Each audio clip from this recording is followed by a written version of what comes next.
Hello दोस्तों, एक बार फिर से स्वागत करता हूं आप सभी का अपने यूट्यूब चैनल में। आशा करते हैं आप लोग स्वस्थ होंगे, मस्त होंगे, अपने तैयारी में व्यस्त होंगे। मैं पंकज कुमार आपको सामान्य विज्ञान से संबंधित अगली क्लास लेकर उपस्थित हूं। आज की क्लास में हम लोग यंग प्रत्याशा गुणांक के बारे में आगे देखेंगे कि यंग प्रत्याशा गुणांक से संबंधित कौन से महत्वपूर्ण बिंदु भी आपके पास शेष रह गए हैं। उन महत्वपूर्ण बिंदुओं के साथ देखते हुए, जैसे आपको पिछली क्लास में बताया गया था यंग प्रत्याशा गुणांक के बारे में, आज हम लोग एक सारणी बनाएंगे, कुछ धातुओं की एक सारणी बनाएंगे जिससे उनका क्रम दे दिया जाता है। आपको इन चारों में से उनका हो सकता है कि एक सीरियल से सेट करना, बढ़ते क्रम में, या कह सकते हैं घटते हुए क्रम में आपको उसको भी सेट करना रहता है, या कह सकते हैं व्यवस्थित करना रहता है। ऐसे क्वेश्चन पूछे जा सकते हैं। या तो उसमें किन धातुओं में, जैसे 4 धातु दे दी, इनमें से पूछा जाए कि कौन सी धातु का यंग प्रत्याशा गुणांक अधिक होगा। तो जो धातु कह सकते हैं जिसमें जिस धातु के अणु या परमाणु आपस में एकदम संघनित अवस्था रहेगी, पास पास रहेंगे, वह धातु कह सकते हैं उतना ही यंग प्रत्याशा गुणांक उसमें अधिक रहेगी। ऐसे महत्वपूर्ण बिंदुओं के साथ आज की क्लास में हम लोग बात करेंगे। आज की क्लास को प्रारंभ करने से पहले एक बार हम लोग पिछली क्लास को देख लेते हैं। पिछली क्लास में हमने क्या क्या देखा था। पिछली क्लास में हमने देखा था जो यंग प्रत्याशा गुणांक होता है, इसकी परिभाषा जाने थे। परिभाषा को निकल के आई थी प्रतिबल और विकृति क्या होती है, प्रतिबल और विकृति का अनुपात ही आपका यंग प्रत्याशा गुणांक कहलाता था। यंग प्रत्याशा गुणांक कहलाता है। अगर कोई भी वस्तु कह सकते हैं, कोई भी वस्तु की यंग प्रत्याशा गुणांक, जो भी वस्तु कह सकते हैं, जो भी पदार्थ कह दीजिए जिसके पदार्थ आपस में अणु पास पास रहेंगे, उसमें परिवर्तन करने के लिए काफी अधिक बल लगाया जाएगा। कहा काफी अधिक बल लगाया जाएगा। जब अधिक बल लगाया जाएगा उसकी यंग प्रत्याशा गुणांक उतना ही अधिक रहेगा, याद रखिएगा। जो धातु होते हैं क्या होते हैं, जो धातु होते हैं, धातुओं में जो उनके अणु होते हैं, परमाणु होते हैं, आपस में बहुत संघनित अवस्था में रहते हैं या कठोर अवस्था में रहते हैं। तो जब कठोर अवस्था में रहेंगे यंग प्रत्याशा गुणांक का मान उसमें अधिक था, क्योंकि जो धातु होते हैं उनको खींचने में या कह सकते हैं उसमें परिवर्तन करने के लिए बहुत ताकत लगता है या कह सकते हैं बल लगता है। इसी वजह से उनका यंग प्रत्याशा गुणांक अधिक रहता है। आज की क्लास में हमने आपको बताया था कि आज एक सारणी बनाएंगे कि कौन कौन से उनको एक बढ़ते क्रम में दिखेंगे। क्या है, जैसे पहले किसमें, इसमें मतलब मान लीजिए हम रबर ले रहे हैं। पहले हमारा जो प्रत्याशा गुणांक होगा या कोई भी धातु होगी, जैसे रबर ले रहते हैं, उसके बाद फिर हम लोग लेंगे नायलॉन लेंगे। ऐसे महत्वपूर्ण जो होते हैं आपके एग्जाम में जो पूछे जाते हैं उससे एक सारणी बनाएंगे कि फिर उसके बाद आपसे पूछा जाएगा। यहाँ लिखिएगा यंग प्रत्याशा गुणांक से संबंधित, यहाँ पे लिखिए कुछ पदार्थ के, देखिए लिखिए कुछ पदार्थ के बढ़ते यंग प्रत्याशा गुणांक, यंग प्रत्याशा गुणांक की सारणी। क्या होता है, हम कुछ ऐसे पदार्थ लेंगे जो आपके एग्जाम में कई बार पूछे गए हों, उन पदार्थों को लेंगे, फिर उनका देखेंगे कि यंग प्रत्याशा गुणांक का एक क्रम बनाएंगे। जैसे बढ़ते क्रम में आपको बताया गया है, पहले उससे सबसे छोटा लिखा जाएगा, फिर उससे बड़ा, फिर धीरे धीरे बढ़ते हुए क्रम में ऐसे लिखा जाएगा। इससे होगा एक सीरियल बन जाएगा आपको। अगर कभी भी आपको चार धातु दे दिए, इनमें से अगर आपसे पूछ लेगी यंग प्रत्याशा गुणांक के बढ़ते हुए क्रम में लिखिए या यंग प्रत्याशा के गुणांक के घटते हुए क्रम में लिखे, तो जब आपके पास ये सारणी रहेगी या कह सकते हैं ये जो आपके पदार्थों की एक सूची रहेगी, तो उससे आप आसानी से उनको यंग प्रत्याशा गुणांक के बढ़ते क्रम और घटते क्रम में आसानी से उस सवाल को या कह सकते हैं उस क्वेश्चन को सॉल्व कर सकते हैं। जिससे अगर आप एग्जाम में एक क्वेश्चन को कह सकते हैं, एक क्वेश्चन अपने सहपाठी से या कह सकते हैं अपने जो हॉल में होंगे, बैठे हुए होंगे, उससे अगर आप एक क्वेश्चन अधिक करें तो इसका मतलब है कि आप लगभग 20,000 से 25,000 बच्चों को पीछे करते हुए आप आगे निकल रहे हैं। क्या होता है, एक क्वेश्चन की कीमत हमें उस समय ही पता चलती है कि जिस समय हम अटेम्प्ट करते हैं, उस कीमत कह सकते हैं या उस क्वेश्चन का कीमत हमें तब पता चलता है जब हम एक क्वेश्चन से कई लाख बच्चों से आगे निकल जाते हैं, कह सकते हैं कई लाख बच्चों से आगे निकल जाते हैं, तब यह हमारा उसमें सिलेक्शन हो जाता है। तब हम एक उसी क्वेश्चन का कह सकते हैं जो हम एक क्वेश्चन सॉल्व किए थे, एक्स्ट्रा सॉल्व कर दिए थे, तो ही हमें सिलेक्शन में ले जाएगा। इसी वजह से जब सारणी बनी रहेगी, अगर इससे संबंधित क्वेश्चन आएगा तो उससे आप आसानी से सॉल्व कर लेंगे। सारणी में सबसे पहले लिखिएगा रबर। बढ़ते हुए क्रम हम लिख रहे हैं। क्या होता है, पहले सबसे छोटा होगा, फिर उससे बड़ा होगा, फिर उससे बड़ा, फिर उससे बड़ा, फिर उससे बड़ा, उस क्रम में लिखेंगे। जैसे कभी कल आप मान लीजिए इसको नहीं याद हो रहा है, जैसे आपसे पूछा गया आप कितने भाई बहन हैं, तो आप बताएंगे कि नहीं हमारे बड़े भाई हैं, फिर उसके बाद हमारे मझले भाई हैं, फिर छोटे भाई हैं, फिर उसके बाद हम, ये आपका क्या क्रम होगा, ये आपके बढ़ते से घटते क्रम में है। अगर आपसे पूछा गया कि आपका जो छोटा भाई है, आप जो छोटे से बता रहे हैं, जैसे हम हैं, उसके बाद हमारे जो बड़े भाई हैं, फिर उससे बड़े भाई हैं, फिर उससे बड़े हैं, ये क्या है, आप छोटे से लेके बड़े क्रम में बता रहे हैं या घटते से बढ़ते क्रम में बता रहे हैं। यहाँ पे हम लिखेंगे क्या, बढ़ते यंग प्रत्याशा। कुछ पदार्थ हैं जिनके सारणी बनाएगी, सबसे पहले छोटा होगा, फिर उससे बड़ा, फिर उससे बड़ा, फिर उससे जिसकी यंग प्रत्याशा गुणांक अधिक होती जाएगी। सबसे पहले हम लिखेंगे रबर। क्या होता है, रबर। रबर के बाद हम लिखेंगे नायलॉन। क्या होता है, जो रबर होता है देखेंगे उसमें जो प्रत्यास्था होता है, काफी प्रत्यार जो प्रतिबल लगाएंगे उसको प्रतिबल लगाएंगे, उसके बाद उसे छोड़ देंगे तो अपने प्रारंभिक अवस्था में आ जाएगी। इसको अब क्या कहा जाता है, कमेंट सेक्शन में बताइए, आपको इसके बारे में बताएंगे। अगर हम किसी भी वस्तु पर प्रतिबल लगा के उस वस्तु को पहले जैसे वो पुनः अपने प्रारंभिक अवस्था में या प्रारंभिक जो उसका आकार है, आकृति हूबहू वैसे रहे, तो उस पदार्थ को या कह सकते उस आकृति को या उस संरचना को क्या कहेंगे, आपको इसको कमेंट सेक्शन में बताना है। और दूसरा लिखेंगे नायलॉन। क्या होता है नायलॉन, नायलॉन हो गया। और तीसरे पे आप देखेंगे जो यंग प्रत्यास्था गुणन का बढ़ता क्रम लिख रहे हैं, उसके बाद लकड़ी लिख लीजिएगा। लकड़ी हो गई या वुड हो गया, क्या होता है लकड़ी। उसके बाद आगे देखिएगा, उसके बाद अगला है अस्थि या अस्थि या हड्डी लिख लीजिएगा, अस्थि। उसके बाद हो गया शीशा, क्या हो गया शीशा। क्या हो गया रबर हो गया, नायलॉन हो गया, लकड़ी हो गया, अस्थि हो गया, शीशा हो गया। एल्यूमिनियम ले लीजिए, क्या होता है एल्यूमिनियम भी आपसे, एल्यूमिनियम। और देखिए जो आपके दांत की हड्डी होती है क्या होती है, जैसे जो जबड़ा होता है, जबड़ा में एक होता है दांत की जो हड्डी होती है इनेमल। क्या होता है इनेमल भी काफी उसकी यंग प्रत्याशा गुणांक अधिक होती है। अगर आपसे पूछ लेगा बायो में जब बताया जाएगा या कह सके जीव विज्ञान में जब आपको पढ़ाया जाएगा, तो उसमें दांत से संबंधित जो क्वेश्चन होते हैं, जैसे पूछ लेंगे आपके मानव शरीर में सबसे मजबूत हड्डी कहाँ पाई जाती है, क्या होती है सबसे मजबूत हड्डी कहाँ पाई जाती है, और जबड़े की हड्डी होती है। क्या होता है जबड़ी की हड्डी होती है।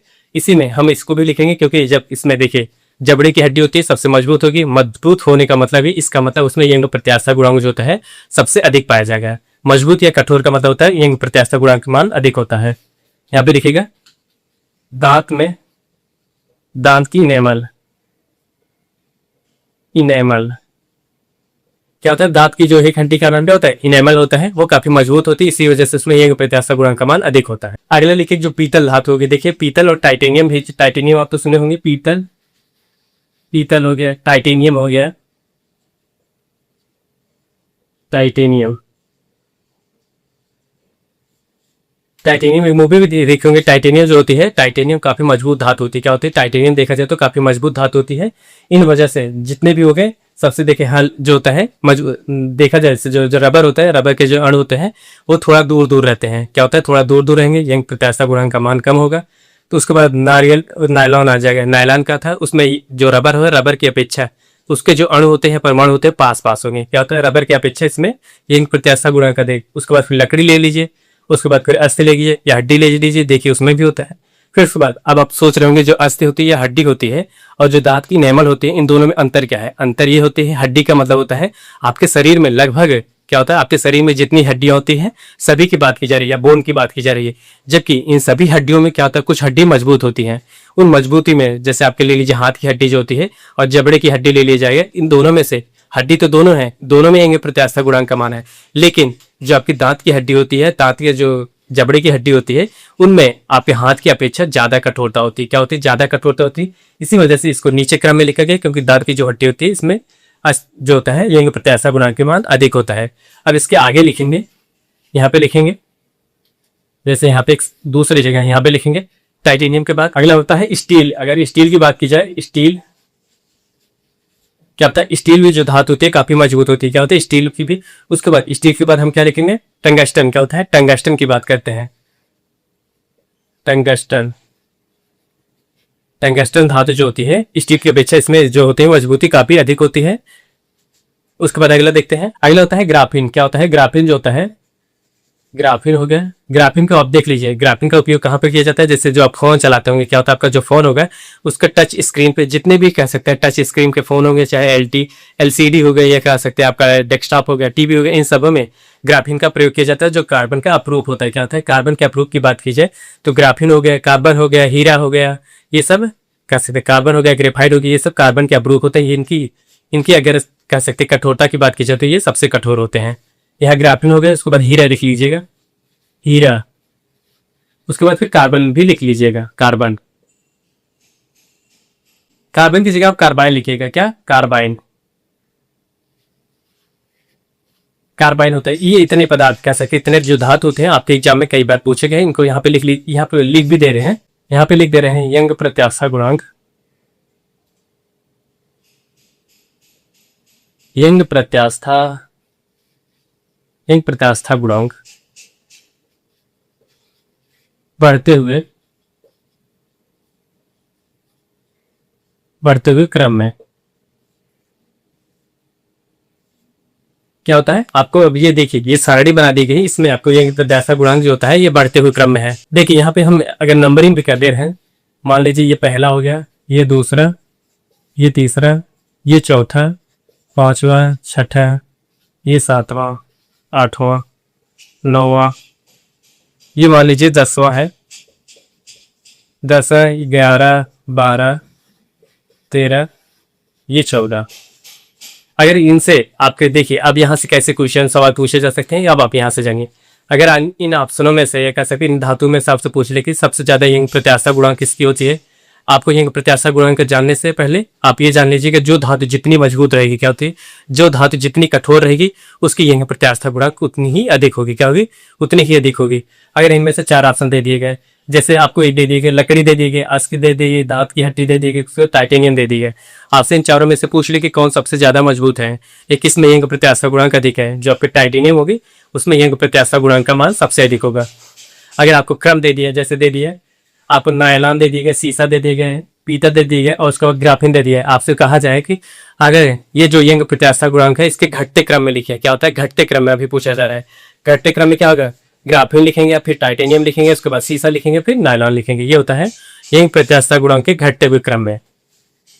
ये सारणी को आप लोग बना लीजिएगा और याद रखिएगा कि क्योंकि यहाँ से अगर यंग प्रत्याशा गुणांक से क्वेश्चन आएंगे तो आपको ऑप्शन में ही दिया जाएगा, जैसे 4 ऑप्शन दे दिए गए, 4 धातु दे दिए गए, उन धातुओं में से पूछा जाएगा किसमें यंग प्रत्याशा गुणांक का मान अधिक होता है या किसमें कम होता है। अगर आपने अगर जैसे जो आवर्त सारणी पढ़ी होगी, आवर्त सारणी में आपको अगर ये अध्ययन होगा या याद होगा कि कौन से आवर्त सारणी में कौन किसका स्थान होता है, जब स्थान पता रहेगा तो उसकी कह सकते हैं कठोरता के बारे में ली, जो उस पदार्थ में अणु होते हैं या कह सकते हैं इलेक्ट्रॉन होते हैं, कितने कौन से पदार्थ में कितने इलेक्ट्रॉन पाए जाते हैं, इस इलेक्ट्रॉन के माध्यम से आप ये जानेंगे कि वस्तु की कठोरता क्या होती है। जितनी भी याद रखिएगा यंग प्रत्याशा का एक ही मतलब होता है, जो वस्तु जितनी कठोर होगी उतना ही उसमें यंग प्रत्याशा गुणांक का मान अधिक होगा। क्या है? कठोरता डिपेंड करता है यंग प्रत्याशा गुणांक के ऊपर। क्या होता है? कठोरता डिपेंड करता है यंग प्रत्याशा गुणांक के ऊपर, याद रखिएगा। पदार्थ या कह सकते धातु या वस्तु कह सकते जितने कठोर उसकी यंग प्रत्याशा गुणांक उतनी ही अधिक होगी। ये सारणी है। अब इसमें एक खासियत और होती है, यंग प्रत्याशा गुणांक की एक खासियत और क्या होती है, देखिए एक ही पदार्थ के मान लेते हैं, जैसे आपका हम ले लेते हैं किसी भी वस्तु मान लेते हैं, जैसे मान लें ये नायलॉन है, नायलॉन का कोई भी कह सकते हैं कोई पदार्थ है कह सकते जो नायलॉन रहता है, नायलॉन से हम एक वस्तु का निर्माण करते हैं। क्या है? एक वस्तु का निर्माण करते हैं। उस वस्तु के निर्माण के दौरान हम उसको 2 भागों में विभाजित करते हैं। 2 भाग कैसे हम विभाजित करेंगे? एक भाग को हम काफी इतना लंबा कर देते हैं, क्या होता है एक भाग को इतने लंबा, और दूसरे भाग को ये जो इसका कैप होता है, क्या है देखिए क्या होता है, एक तो एक भाग होता है जो हमने यंग जो नायलॉन होता है, नायलॉन से हमने एक पदार्थ बनाया कह सकते हैं, एक धातु, एक जो नायलॉन धातु होती है ये हमारे पास धातु होती है, हम इसको 2 भागों में विभाजित करें। 2 भागों में एक तरफ कर सकते हैं, एक भाग को हमने इतना लंबा काटा और दूसरे भाग को इतना लंबा काटा। अब इन दोनों में हमें देखना है कि यंग प्रत्याशा गुणांक के कारण हम किस में परिवर्तन कर सकते हैं, इसमें परिवर्तन कर सकते हैं या इसमें परिवर्तन कर सकते हैं। परिवर्तन हम किस में कर सकते हैं? जो धातु कर सकते हैं जो आकार में कह सकते हैं लंबा होगा, क्योंकि लंबा होगा तो उसको खींचने में आसानी, क्या होगा इसको खींचने में आसानी होगी, तो आसानी होगी तो ये धातु कर सकते हैं या जो नायलॉन का होगा, नायलॉन आसानी से इसमें लंबाई में परिवर्तन होगा। अब लंबाई में परिवर्तन हो रहा है, इसका मतलब क्या हो रहा है, दोनों ही नायलॉन से बने हैं, जबकि ये परिवर्तन इसमें बहुत कम हो रहा है, इसमें अधिक हो रहा है। क्या है? क्योंकि इसके निर्माण जो धातु होते हैं काफी दूर दूर है, या उसके जो लंबाई होगी लंबाई अधिक होने की वजह से हमें पकड़ने की क्षमता हो गई या पकड़ने की, उसके बाद एक तरह कह सकते हैं इसमें बल लगाने के लिए दोनों तरफ से कह सकते हैं, दोनों तरफ से बल लगाने के लिए हमारे पास स्पेस हो गया, क्षेत्रफल हो गया, क्षेत्रफल होगा तो हम वस्तु के आकार में परिवर्तन। इसमें क्या होता है देखिए ये छोटा है तो इसको आप सही से पकड़ नहीं पाएंगे, जब पकड़ नहीं पाएंगे तो इसको खींच उतना ढंग से नहीं पाएंगे, क्या है उतना आसानी से खींच नहीं पाएंगे, जब खींच नहीं पाएंगे तो इसके आकार में परिवर्तन नहीं हो सकता है। इसका कहने का मतलब यही है, इसमें यही है कि अगर एक ही वस्तु को कह सकते हैं आप यंग प्रत्याशा गुणांक में, इसमें एक ही कहने का मतलब यही है, जैसे एक ही वस्तु कह सकते हैं एक ही धातु से कोई भी वस्तु का निर्माण हुआ, जो वस्तु कह सकते हैं बड़ी होगी, ये कह सकते हैं जिसकी लंबाई में वृद्धि होगी, लंबाई बड़ी होगी, उसमें यंग प्रत्याशा गुणांक का मान धीरे धीरे कम होगा। क्या होगा? जैसे वस्तु लंबी होगी उसमें यंग प्रत्याशा गुणांक का मान कम होगा, और जो वस्तु छोटी होगी उसमें यंग प्रत्याशा गुणांक का मान अधिक होगा, क्योंकि इसको आसानी से खींचा जा सकता है। जो आपका छोटी वस्तु रहेगी उसको आसानी से उसमें आकार में परिवर्तन नहीं किया जा सकता है। अगला व्यक्ति यहाँ पे लिख लीजिए, ना हो तो यहाँ पे लिख लीजिएगा, यहाँ पे लिखेगा एक ही पदार्थ से बने भिन्न लंबाई के तार मान लेते हैं। तार होता है, क्या होता है, एक ही पदार्थ के भिन्न लंबाई के तार जो होते हैं, तार को क्या होता है, तार को एक समान धार से क्या होता है, एक समान भार से खींचा जाए, क्या होता है, एक समान धार से खींचा जाए तो लंबी तार में क्या होता है, लंबी तार में वृद्धि सर्वाधिक होगी। क्या होता है, सर्वाधिक, वृद्धि सर्वाधिक होगी एवं छोटे तार में वृद्धि कम होगा। आपको भी कारण बता दी है। इसी वजह से इसमें जो आपका एक ही धातु को कह सकते हैं, एक ही धातु को हम दो तार का निर्माण करते हैं। दो तार में एक तार को हम काफी लंबा काट लेते हैं, एक तार को छोटा करते हैं। जो तार लंबा होगा उसकी कह सकते हैं, उस पर जब आप बल लगाएंगे क्या होता है, उसके कोई भी पदार्थ उसमें समान भार से क्या होता है, समान भार से खींच रहे हैं। जैसे मान लेते हैं ये हमारा मार्कर है, मार्कर को हम समान भार से खींच रहे हैं। क्या है, समान भार से खींच रहे हैं तो इसमें क्या होता है, इसकी लंबाई में वृद्धि होगी, या जो तार होगा या कोई भी वस्तु की उसके भार में वृद्धि होगी। ये कह सकते हैं ये मार्कर आप तनाव में आएगा, तो यही होता है। और जो इसका कैप होता है, ये कैप मान लीजिए, इसको इस पे भार लगाया जा रहा है, भार लगाया जा रहा है, इसके खींचाव में इसकी लंबाई में वृद्धि कम होगी। क्या होती है, किसके अपेक्षा, जो आपका कह सकते हैं लंबा तार होगा उसके अपेक्षा कम होगी। इसमें भी परिवर्तन कर सकते होगा, छोटे वाले में भी परिवर्तन और बड़े वाले में परिवर्तन होगा। अंतर यही होगा, जो बड़ा होगा उसमें ज्यादा परिवर्तन होगा, जो छोटा होगा उसमें कम परिवर्तन होगा। यही अंतर होता है। देखिए आज के लिए बस इतना ही। कल के क्लास में हम बात करेंगे, अब हम लोग जैसे यंग प्रत्याशा गुणांक के बारे में आपने विस्तार से जान चुके हैं, जो महत्वपूर्ण बिंदु वो आपको बता दिए गए हैं। अब हम लोग कल की क्लास में बात करेंगे तरल क्या है, लिक्विड क्या है, फ्लूइड क्या है, फ्यूल्ड क्या है, फ्यूल्ड के बारे में जानेंगे। उसके साथ इसकी परिभाषा जानेंगे। उसके आगे हम जानेंगे अंतर आणविक बल किसे कहते हैं। क्या है, अंतर आणविक बल किसे कह सकते हैं, ससंजक बल किसे कहते हैं, असंजक बल किसे कहते हैं। क्योंकि यहाँ से जो ससंजक बल है और असंजक बल होता है, यहाँ से कई बार क्वेश्चन पूछे गए हैं जो आपको प्रतियोगी परीक्षा के लिए काफी महत्वपूर्ण होंगे। आज के लिए बस इतना ही। मिलते हैं नेक्स्ट वीडियो में, तब तक के लिए धन्यवाद। आप हमारे चैनल पर नए हो तो चैनल को लाइक करें, शेयर करें, सब्सक्राइब करें। मिलते हैं नेक्स्ट वीडियो में, तब तक के लिए धन्यवाद। अलविदा।